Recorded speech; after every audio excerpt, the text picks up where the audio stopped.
First of all, I want to thank to Chaplain Breckenridge and his staff for inviting me here today in your luncheon to thank Pure Artillery Brigade. There, Colonel Tailor and Sergeant Major Gonzalez and Major O, thank you to join with us. And also I'm so grateful to see my American friends who are here today with me.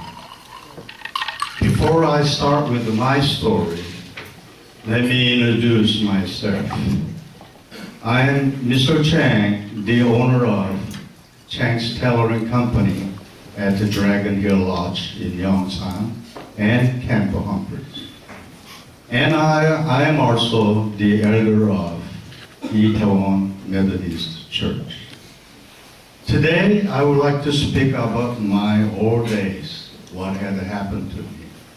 Before speaking, I want you to understand in advance that my English is not so well to express what I have in my mind, but I will try with my best to deliver what I have in my past life.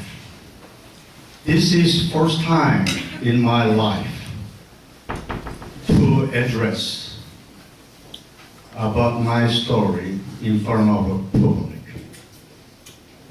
And I was hesitated to do this when Chaplain Breckenridge asked for me, because it is very hard for me to bring out my sad memory of the life.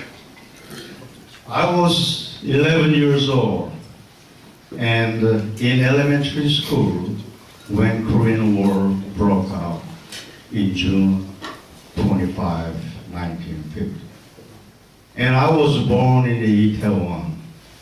And at the time, the Itaewon was a very small farm village. And my father raised the cabbages, strawberries, and other things. And we were so happy family and had no any problems at the time.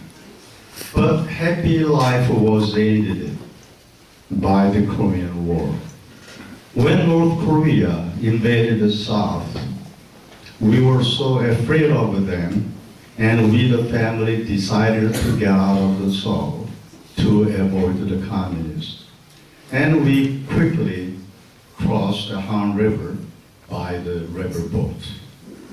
We were lucky to ride the riverboat, and our family ever to move for south among the next group of the other refugees.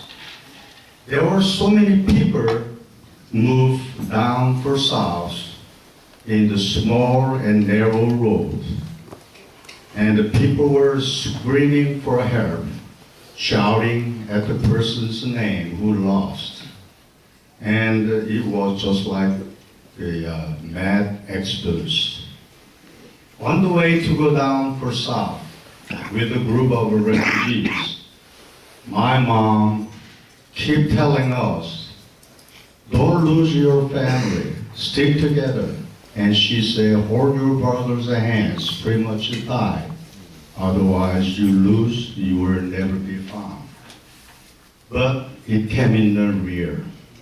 I later lost my brother's hand due to people pushing me from behind. And then I fell down on the ground. And people walk over me, run over me. And I could not find my family. And it was ended. After lost my family, the 11 years old boy had to learn how to live by himself. But it was not easy for me to live alone. And started getting hungry, fear, painful, and lonesome. It was just like the whole world destroyed down. I saw so many dead bodies laid on the ground, here and there. And I had no food for 3 days. And I feel like I'm dying too. I kept drinking water from the rice paddies, but it was not any help. Luckily, I saw there was a cucumber field right in front of me, and I ran into the field, and I ate the cucumbers as much as I could. But guess what happened after I ate? I didn't know that the cucumbers were grown up by human waste at the time. My stomach started rolling and rolling over, and an upset stomach then started vomiting. Then I had a diarrhea. After all, I had this kind of a trouble. I feel like myself getting weaker and weaker. My both arms were twisted. My legs were trembling. And at last, I lost my control to walk so. And this time, I fell down at the potatoes field. And I ate the potatoes, raw potatoes, as much as I could. But it would not help any recover my hunger. So I lay down on the potatoes field under such a hot summer in June, and I shouted for help. Please help me. But no one cared about this little boy cry. I wasn't sure how much time was passed by. I heard there's something nearby me. And I looked up, and I saw the man stood in front of me with a uniform on. And he asked me, what's wrong with me? I thought he was a North Korean soldier, but he was a Rock Army soldier. I think he was a straggler then. He asked me again, what made you lay down such a hot weather? And I replied to him, sir, please help me. I am so hungry that I could not get up. Sir, I feel like I'm dying too.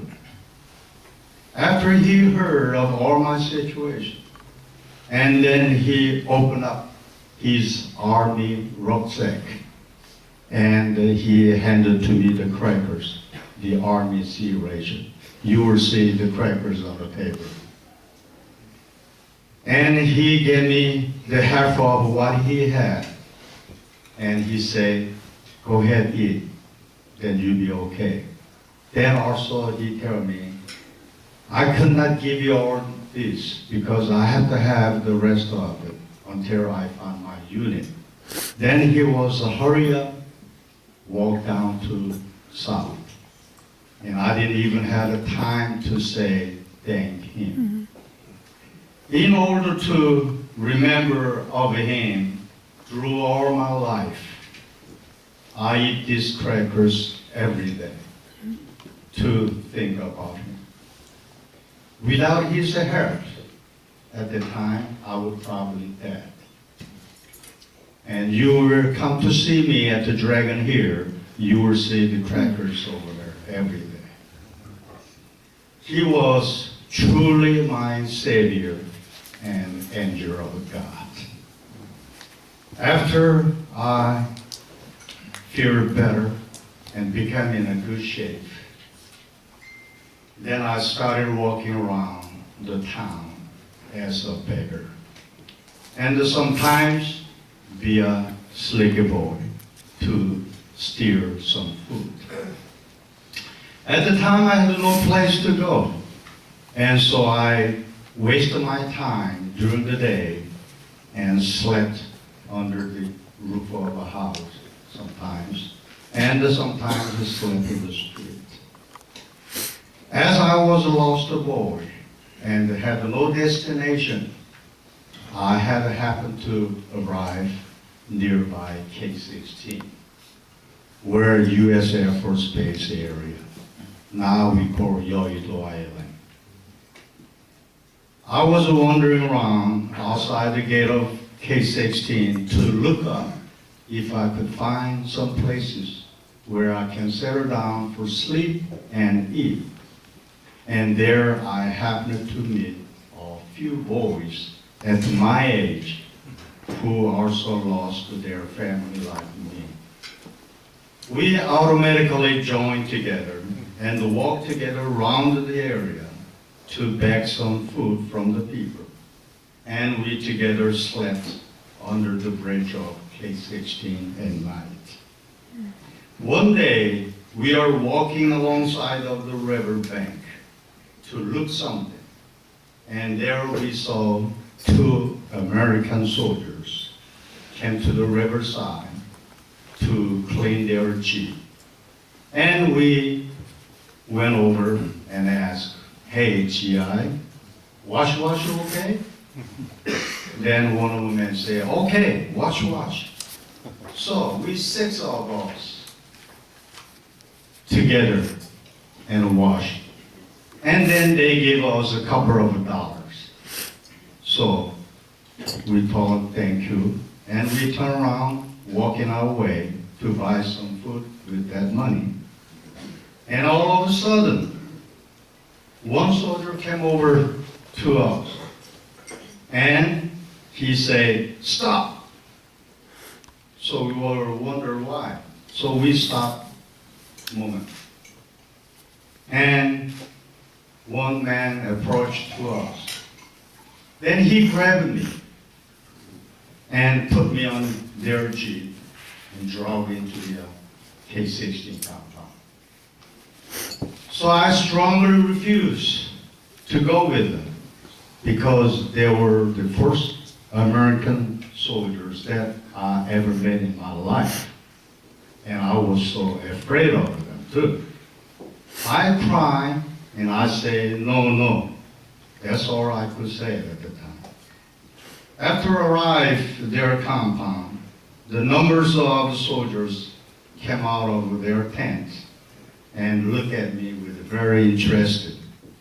And one man brought a big pan with the water in, and they tried to take my clothes off.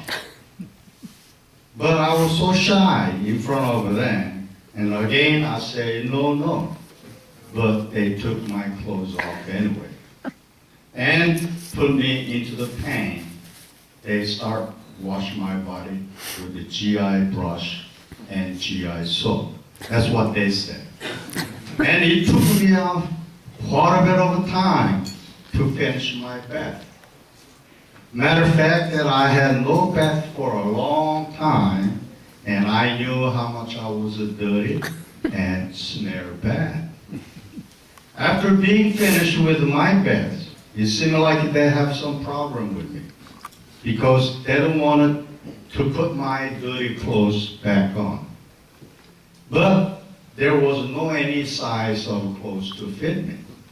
So one of them brought his shirt and blue jean pants, and they want me to put on. But it was so big, and 2 boys could get on there. And I said no. But anyway, they asked me to put on, and I put on, everybody laughed. After they finished all the work on me, they seemed like to discuss about what they would call this little boy's name. And one man said, "How about Bobby?" But the other guy said, "No, Jerry." Then they finally decided to call me Shorty. I guess I was a little boy then. But after I knew what that means, I never used that. My life began after they adopted me. I was more likely their mascot, especially the person whose name was Voto, who brought me to the compound. I want to speak about my benefactor, Voto. He offered me a daily beer every day with his money. And he offered me a bed to sleep right next to him. It was just like I'm back home. One day, of course, I can't speak English at the time, and there was a houseboy who was much older than I, spoke English. And a Boto told him to ask Shori if he wants to go to school. And I say, yes, I want to go to school. And a Boto smiled. And he, houseboy, and I, three of us, went to the school. And the Boto paid all the tuition. And also, he bought me the school necessary items. Who else can do this kind of wonderful things during the wartime? And who can care about the little Korean boy going to school? He was truly my savior, and he was my godfather. If he didn't send me to school at the time, I don't think I would be finished with my high school and also 4 years of college in the future. My life was so happy until Boto left Korea. He at the time came to Korea for military duty, not for a civilian life in Korea, which I didn't know that. One day, he put me on his lap and slowly started talking to me. Shori, listen to me carefully. He said with the low voices, I am here in your country only for a year, and it's time for me to go back to my country, the United States, sooner. And even if I'm leaving, the rest of my friends will take care of you like I did. So make sure you keep going to school and be a good boy. You understand me? I was so shocked when he said that. I replied, no. I started crying. I shouted, no, without you, how can I live? And I cried like a baby, and I saw his eyes with the tears. We both hugged together for a long time, and I begged him, please take me to the States with you.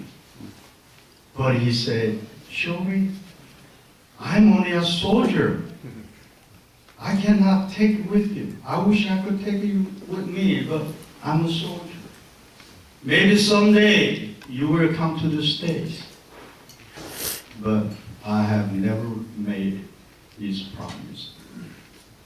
After he left Korea, I lost with my smile. I cry almost every day. And it took me for a while to get back to normal condition. Years gone by, I began to think about my family. Where are they? And I started looking for them. And I finally found them 5 years later. From separated. They thought I was dead. I explained to my parents how I survived after being separated from family such a long time. When I spoke about the Rock Army soldier who saved my life, and of Boto, American soldier, who took care of me like his son, and how he treated me. After they heard of all my story, they dropped the tears. And my mom keeps saying, son, I am so sorry, lost you so many years. And I told my mom, it was not your fault. The Korean War made us tragic life, not you, Mom. And then we all hugged together and all cried. I, at this moment, wanted to thank those who hurt me, which I owe so much, and I wish I could pay back. I have tried to locate Bodo, who is my benefactor in many ways.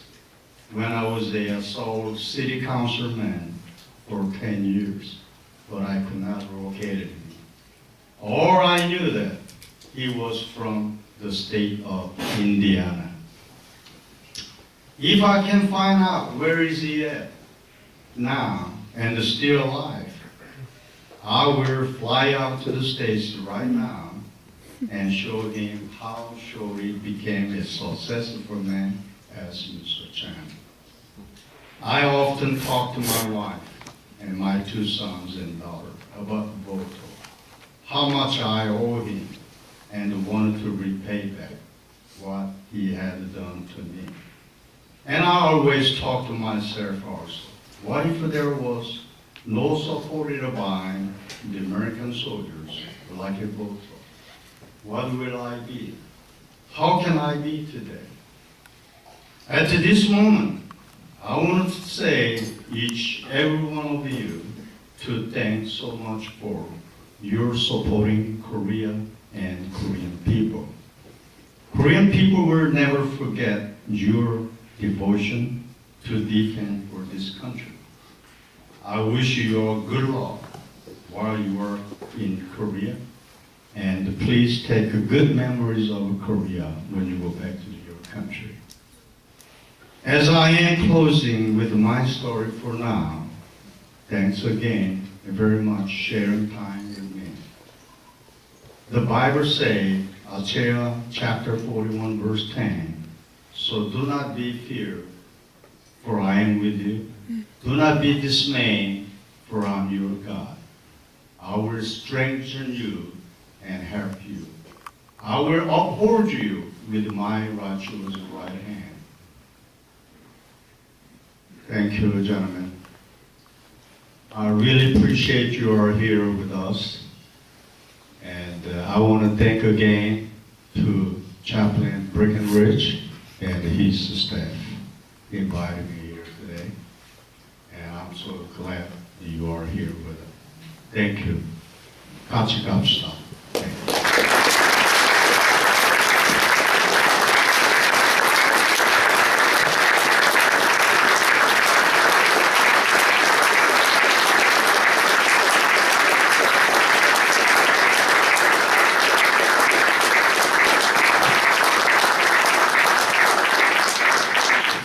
Take a look at the front of your program. That picture is Mr. Chang when he was a young boy. And something as simple as a cracker helped save this young boy and nurture him back to health. I hope that his message truly encouraged you and inspired you. And I thank you, Mr. Chang, from the bottom of my heart for your service. And now I know where to go to get my best blues.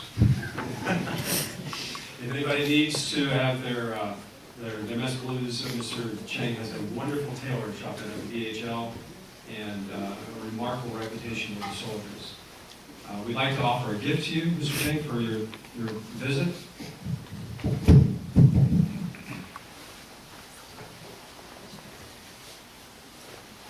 Well, thank you very much, Mr. Chang. Thank you for coming up. Please be seated. Before we say goodbye to Mr. Chang and say thank you, there's really big things that kind of popped into my mind as Mr. Chang told us his story.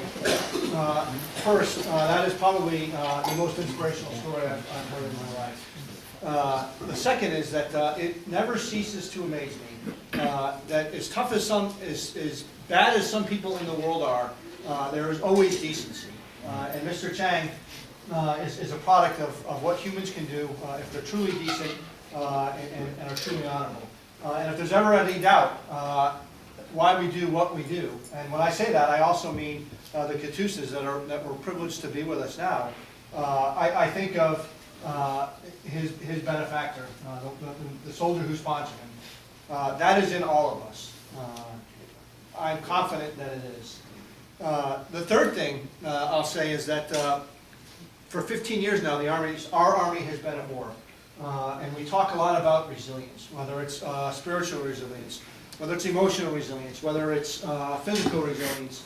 You name it, the Army has some, we all have, there's many different kinds of resilience. And if you ever want to see an example of resilience, I think you could go and think of Mr. Chang. You know, the days when we think we have it tough, the days when we miss our families, the days when sometimes we say, geez, this is just more than I ever expected. You know, for 5 years, Mr. Chang didn't know where his family was. For 5 years, someone out there wearing the same uniform, albeit a little different era than us, took care of him.